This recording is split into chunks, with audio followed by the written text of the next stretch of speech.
Elle a fait enregistrer son parler en langue pendant qu'elle était en train de prier sur ChatGPT et elle a demandé à ChatGPT d'interpréter. Et elle dit que ChatGPT a interprété son parler en langue et que c'est ce qu'elle avait dans son cœur et que voilà, elle invite même les gens à essayer. À quel moment on est arrivé à remplacer la place que doit avoir le Saint-Esprit dans notre vie avec l'intelligence artificielle? Vous pensez que la raison pour laquelle il y a une partie gratuite de ChatGPT, c'est juste parce qu'ils veulent que vous l'utilisez? Nous sommes en train de former, surtout pour ceux qui demandent à ChatGPT de réfléchir comme des humains, qui parfois même interagissent avec ChatGPT comme des humains. Nous sommes en train de remplir ChatGPT de connaissances sur comment l'être humain fonctionne. Le but de ChatGPT n'est pas que tu sois le meilleur chrétien que tu veux être. C'est pas la raison pour laquelle elle a été créée. Et ce n'est même pas les intentions de son créateur.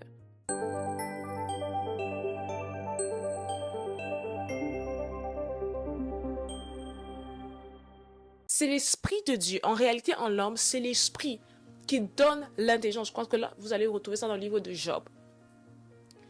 Alors, nous nous soumettons à quelque chose qui a été créé par un humain au point où nous ne nous limitons pas à demander ou comment dire, à rechercher des histoires de tâches quotidiennes, mais nous allons plus loin où nous demandons à ChatGPT, qu'est-ce que tu penses de cette relation? Ce n'est plus le Saint-Esprit qui révèle les pensées et les cœurs, qui peut te dire que cette personne, elle semble gentille, mais il y a ci ou ça. Non, mais non, c'est ChatGPT qui va te dire, ah non, tu sais, telle sœur, ah, si tu m'expliques la situation, c'est comme ça, je pense véritablement que elle n'est pas une bonne amie. Ou je pense véritablement que tu as bien fait de lui répondre comme ça. Ou je pense véritablement que tu n'as pas mal agi en lui disant ça. Ce n'est plus le Saint-Esprit qui te reprend, qui te convainc de péché, de justice et de jugement. Ce n'est plus lui qui te fait comprendre les Écritures, qui te fait comprendre tes rêves, au point d'aller jusqu'à ce que tu enregistres le parler en langue et tu demandes à ChatGPT de pouvoir interpréter. Quand moi j'ai suivi cette vidéo de cette dame, je suis allée sur ChatGPT, j'ai écrit à ChatGPT, je dis oh, tu interprètes déjà les langues maintenant. ChatGPT m'a dit non, le parler en langue, si je me réfère à la Bible, c'est un langage spirituel et je ne suis pas normalement capable, je ne suis pas censée être capable de pouvoir interpréter cela. Sûrement ce qui s'est passé, c'est que j'ai donné une idée de ce que je pense que ça peut être et cette dame a pensé que c'était l'interprétation, mais en réalité, je ne peux pas interpréter un langage spirituel. Mais si nous continuons à faire ce genre de choses, en donnant l'impression à l'intelligence artificielle, en remplissant ces données d'informations selon lesquelles nous sommes en tant que chrétiens, déjà pas sûrs de l'intimité que nous avons avec le Seigneur, que nous pensons même que l'intelligence artificielle peut traduire notre langage, qu'est-ce que vous pensez que dans 5, dans 10 ans, l'intelligence artificielle va devenir? Aujourd'hui, on a des personnes qui sont capables de former des chansons sur base de l'intelligence artificielle à partir de rien.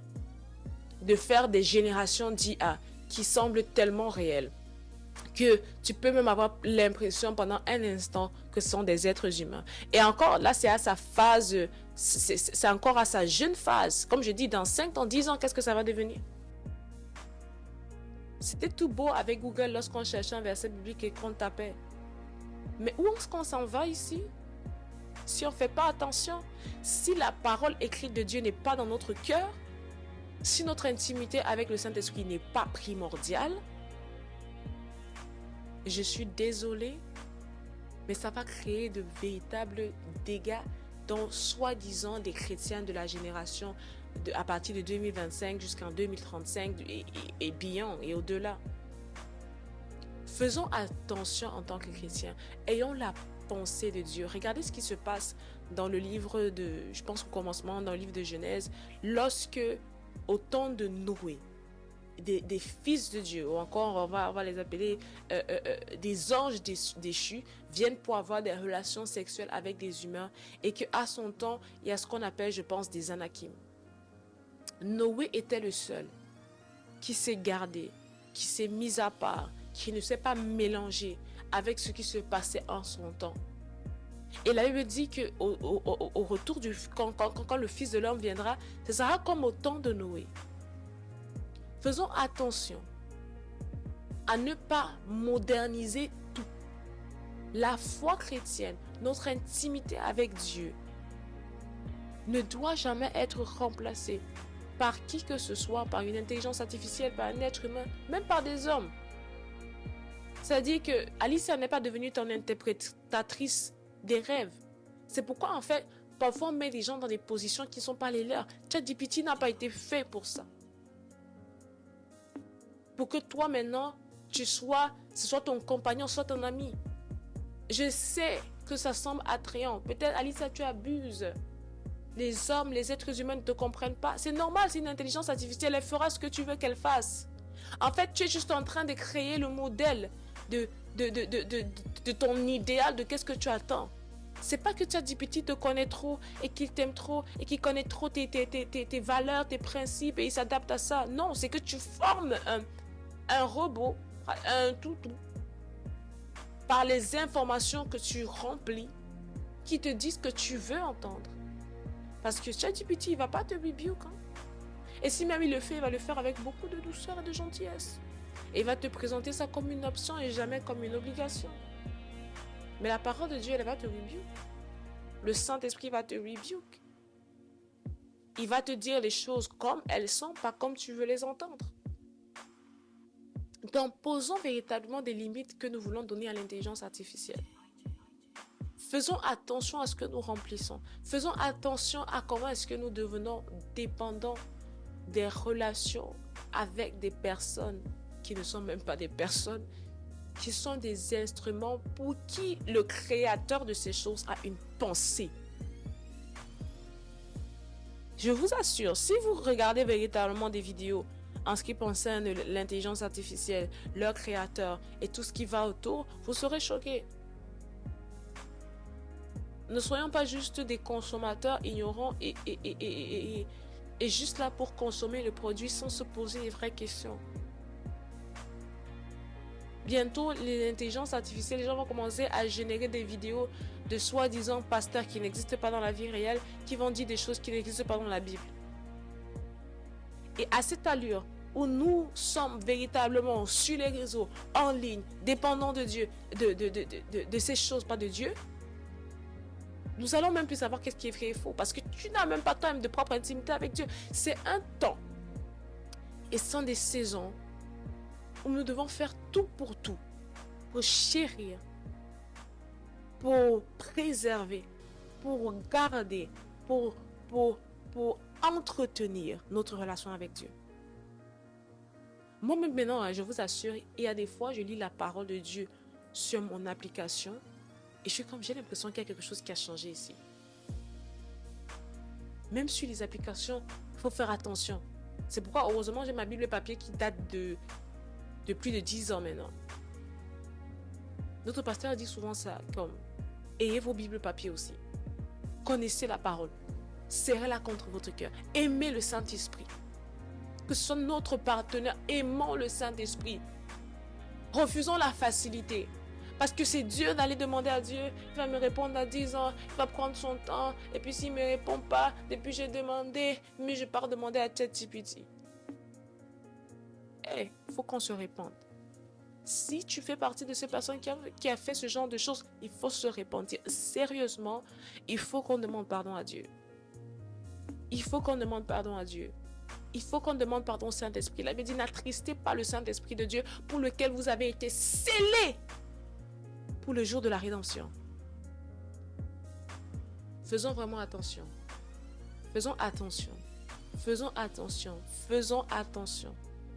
Faisons véritablement attention. Il y avait une vidéo qu'on nous a montrée, que je regardais récemment, d'une église en Allemagne qui a fait tout un service où c'était l'intelligence artificielle qui rendait le service. Donc on s'en va déjà là-bas. Tout un service où l'intelligence artificielle donnait le service.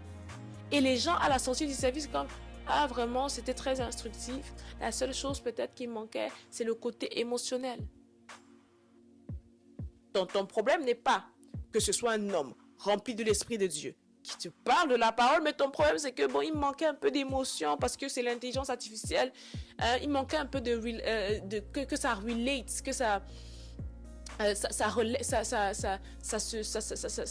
se lie avec nos émotions humaines. Donc, si elle arrive, l'intelligence artificielle, à penser, à réagir et à se comporter comme un être humain, c'est correct. On ne cherche plus des hommes remplis de l'esprit. Si on continue comme ça, nous serons comme ce que la Bible dit au commencement, lorsque les hommes ont voulu bâtir la tour de Babel et que Dieu les a détruits et que Dieu les a confondus dans leur langage. Et il y avait des gens qui se disaient chrétiens, qui sont sortis de cette chapelle et qui étaient quoi? La chapelle était remplie, remplie. Comment est-ce que l'Église pense maintenant à intégrer l'intelligence artificielle? Maintenant, ils veulent même remplacer la place des prêtres.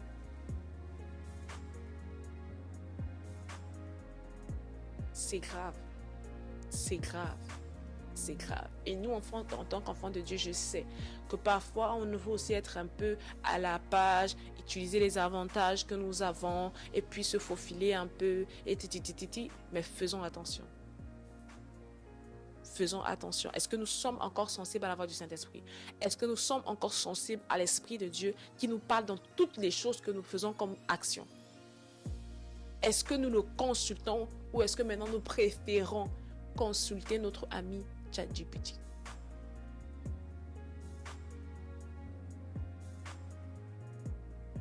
Je crois que j'ai mis un peu trop d'émotion dans cette vidéo, mais j'espère que tu as compris ce que je voulais dire. Réveillons-nous. Réveillons-nous. Réveillons-nous. Chérissons notre intimité avec Dieu. J'espère que cette vidéo sera une bénédiction pour toi d'une manière ou d'une autre. Retournons dans le lieu secret. Il y a des technologies spirituelles que tu ne pourras que savoir que dans le règne spirituel. Des technologies spirituelles qui dépassent tout ce que tu penses déjà avoir vu, mais qui se trouvent dans ton intimité avec Dieu. Alors que Dieu vous bénisse abondamment, qu'il vous préserve, qu'il préserve votre cœur, qu'il préserve votre âme, qu'il préserve votre esprit de toute forme de déception. Que votre amour ne se refroidisse point. Que vous soyez toujours bouillant et zélé pour lui. Que votre dépendance au Saint-Esprit soit davantage votre partage. Au nom puissant de Jésus.